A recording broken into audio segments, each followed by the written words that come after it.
Great white sharks are big, obviously. But a few years ago, divers met up with Deep Blue, probably the biggest great white shark ever caught on camera. So what do we know about the massive great white? Of course, it's impossible to hear the words great white without also hearing the Jaws theme, or that song Once Bitten Twice Shy by 80s hair metal band Great White. Definitely one of the two, no?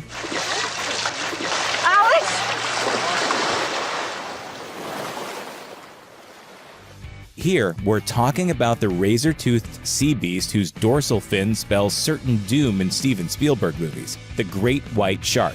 According to National Geographic, great whites are the world's biggest predatory fish, equipped with up to 300 flesh-rending teeth and a super strong sense of smell. You could call these creatures the lions of the sea, but they eat sea lions for breakfast. Even though they account for 1/3 to 1/2 of the more than 100 shark attacks that happen each year, great whites usually only bite people out of curiosity rather than bloodlust. Isn't that reassuring? And we're gonna find a way to get out of here. First, we're gonna seal off this movie. Well, at least in reality, very few white shark attacks are fatal. Now, this here is just your average great white shark. They tend to be about 15 feet long. But what we're here to talk about today is the greatest white shark ever caught on film. And here she comes.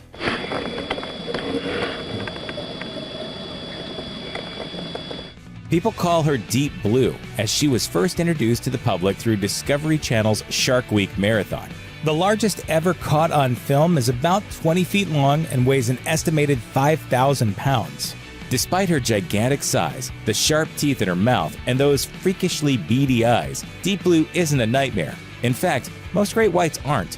Deep Blue is about 50 years old. When she was first discovered near the Mexican island of Guadalupe in 2013, one diver felt so comfortable that he reached out and touched her. That someone was sharkologist Mauricio Hoyos Padilla, who gave Deep Blue her nickname. In a video clip of their encounter first released in 2015, a fearless Padilla basically high-fived one of Deep Blue's fins.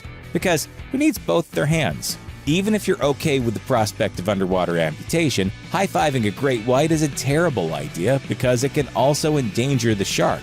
When a group of divers touched a different great white from inside a cage in 2016, one biologist called it, quote, one of the dumbest and most dangerous shark interactions I've ever seen. That's because in addition to endangering the divers, it could have prompted the shark to ram the cage and injure itself. In fairness to Padilla, he might have just been overcome with excitement. It's not every day that you get to see a female great white up close. As one shark expert explained to NBC, females are kind of elusive. We haven't really figured out where the females go and where they spend their time.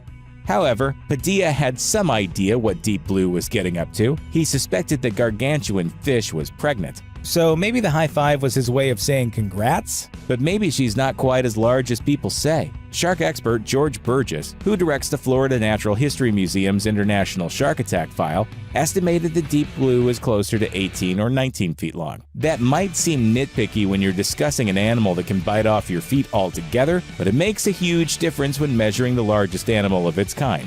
Deep Blue should settle things by agreeing to be tape measured. No? No? No!